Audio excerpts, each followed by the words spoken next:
Hello students, चलिए शुरू करते हैं हिंदी व्याकरण। हम लोग पढ़ चुके थे सर्वनाम, पाठ 6 सर्वनाम हम लोगों ने पढ़ लिया था। आज हम अभ्यास करेंगे, ठीक है।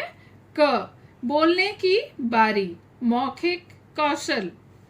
1, बोल बोल कर पढ़िए और याद कीजिए। बोल बोल कर पढ़िए और याद कीजिए। सर्वनाम, प्रोनाउन।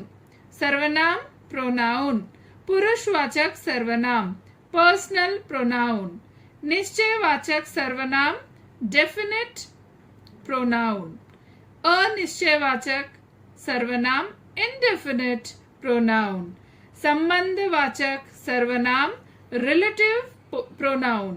प्रश्नवाचक सर्वनाम, इंट्रोगेटिव प्रोनाउन। निजवाचक सर्वनाम, रिफ्लेक्टिव प्रोनाउन। तो आप लोगों को हिंदी और इंग्लिश नेम पढ़ लेना है, ठीक है बच्चों। बोलकर पढ़िए और याद कीजिए। 2, उत्तर बताइए। क, सर्वनाम के कितने भेद होते हैं? प्रश्न है, सर्वनाम के कितने भेद होते हैं? सर्वनाम के 6 भेद होते हैं। सर्वनाम के 6 भेद होते हैं, ठीक है। ख, पुरुषवाचक सर्वनाम का प्रयोग किनके लिए किया जाता है? पुरुषवाचक सर्वनाम का प्रयोग किनके लिए किया जाता है? पुरुषवाचक सर्वनाम का प्रयोग कहने वाले, सुनने वाले या जिसके बारे में बात हो रही है उनके लिए किया जाता है। पुरुषवाचक सर्वनाम का प्रयोग कहने वाले, सुनने वाले या जिसके बारे में बात हो रही है उनके लिए किया जाता है, ठीक है बच्चों। ग, प्रश्न है, निश्चयवाचक और अनिश्चयवाचक सर्वनाम में क्या अंतर होता है? निश्चयवाचक और अनिश्चयवाचक सर्वनाम में क्या अंतर होता है? उत्तर है, निश्चयवाचक सर्वनाम पास या दूर की किसी वस्तु, स्थान या व्यक्ति के बारे में निश्चय पूर्वक कुछ बताता है। तो निश्चयवाचक सर्वनाम पास या दूर की किसी वस्तु, स्थान या व्यक्ति के बारे में निश्चय पूर्वक कुछ बताता है, जबकि अनिश्चयवाचक निश्चित व्यक्ति, स्थान या वस्तु के बारे में नहीं बताता है, ठीक है। निश्चयवाचक में निश्चय पूर्वक बताता है और अनिश्चयवाचक में निश्चित नहीं होता, ठीक है। अगला प्रश्न ख, लिखने की बारी, लिखित कौशल। 1 है, उत्तर लिखिए। क, सर्वनाम की परिभाषा लिखिए। संज्ञा के स्थान पर जिन शब्दों का प्रयोग होता है उन्हें सर्वनाम कहते हैं। हम संज्ञा के स्थान पर जिन शब्दों का प्रयोग होता है उन्हें सर्वनाम कहते हैं। सर्वनाम की परिभाषा फिर से मैं बता दूं। संज्ञा के स्थान पर जिन शब्दों का प्रयोग होता है उन्हें सर्वनाम कहते हैं, ठीक है। ख, संबंधवाचक सर्वनाम किसे कहते हैं? जो सर्वनाम शब्द वाक्य में किसी दूसरे सर्वनाम से संबंध बताता है तब वह संबंधवाचक सर्वनाम कहलाता है।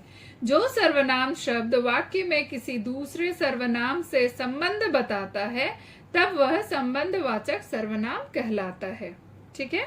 ग, निजवाचक सर्वनाम की परिभाषा उदाहरण सहित लिखिए। जिन सर्वनाम शब्दों का प्रयोग कर्ता अपने लिए करता है उन्हें निजवाचक सर्वनाम कहते हैं। जिन सर्वनाम शब्दों का प्रयोग कर्ता अपने लिए करता है उन्हें निजवाचक सर्वनाम कहते हैं। जैसे, मैं अपना काम स्वयं करता हूँ। मैं अपना काम स्वयं करता हूँ। स्वयं यह निजवाचक सर्वनाम है, ठीक है। प्रश्न 2, इन वाक्यों में रंगीन शब्दों के सर्वनाम भेद लिखिए। क, मेरा घर यहाँ से दूर है। मेरा, पुरुषवाचक। तुम चलना चाहो तो चल सकते हो। तुम, पुरुषवाचक। लगता है अंदर कोई छिप कर बैठा है। कोई, अनिश्चयवाचक। कोई है, पता नहीं है, हम निश्चित नहीं है, तो अनिश्चयवाचक। बताइए तो कि यह उपहार किसको दूं? किसको दूं? प्रश्नवाचक। ठीक है। तुमने जो चाहा मैंने तुम्हें दिया, जो संबंधवाचक। वे आज जिंदा होते तो मैं निश्चिंत रहता, वे पुरुषवाचक। रहने दो, यह काम मैं स्वयं कर लूंगा, स्वयं निजवाचक। प्रश्न 3, इन सर्वनामों का प्रयोग करते हुए वाक्य बनाइए। तुम्हारा, तुम्हारा भाई बहुत अच्छा है। ठीक है। कुछ, कुछ खा लो। स्वयं, हमें अपना काम स्वयं करना चाहिए। इनकी, इनकी बात पर विश्वास मत करो। कौन, कौन आया है। आप अपने से भी बना सकते हैं। ये मैं आप लोगों को जस्ट एग्जाम्पल बना के बताई हूँ। ठीक है। आप खुद से प्रैक्टिस कीजिए, बनाइए। ओके बच्चों। ग, सोचने की बारी, भाषा कौशल। 1, उचित सर्वनाम शब्द चुनकर रिक्त स्थान भरिए। मैंने नेहा के लिए सोचा कि डैश चिंता दूर कर दूं, उसका, उसकी, उसकी, उसकी चिंता दूर कर दूं। दीपक ने मुझसे पूछा डैश क्या राय है, तुम्हारा, तुम्हारी, तुम्हारी क्या राय है। तुम कल आना, कल डैश पैसे दे दूंगा, तुम्हें, तुमने, तुम्हें पैसे दे दूंगा। ठीक है। डैश मुझे बैठने तक के लिए नहीं कहा, उसको, उसने, उसने, उसने मुझे बैठने तक के लिए नहीं कहा। इस विषय पर डैश की राय वही है, मेरा, मेरी, मेरी भी राय वही है। इस विषय पर मेरी भी राय वही है। 2, सही उत्तर चुनिए। क, आप अभी तक बैठे ही हैं। इस वाक्य में सर्वनाम शब्द है आप। ख, बाबा कुछ खाने को दे दो। इस वाक्य में कुछ शब्द है अनिश्चयवाचक, कुछ, अनिश्चयवाचक। ग, इनमें से पुरुषवाचक सर्वनाम नहीं है, यह। ठीक है, यह। करने की बारी, रचनात्मक कौशल। चित्र देखकर छूटे सर्वनाम शब्द भरिए। यहाँ चित्र है और संकेत भी दिए हुए हैं। संकेत में है वे, वह, तुम, मैं। देखिए, हे बालक, सूरज निकल चुका है, वह सबको जगा रहा है, अब तुम जाग जाओ। देखो, मैं भी जाग गई हूँ। लोग घरों से बाहर निकल चुके हैं, वे अपने अपने काम में लग चुके हैं।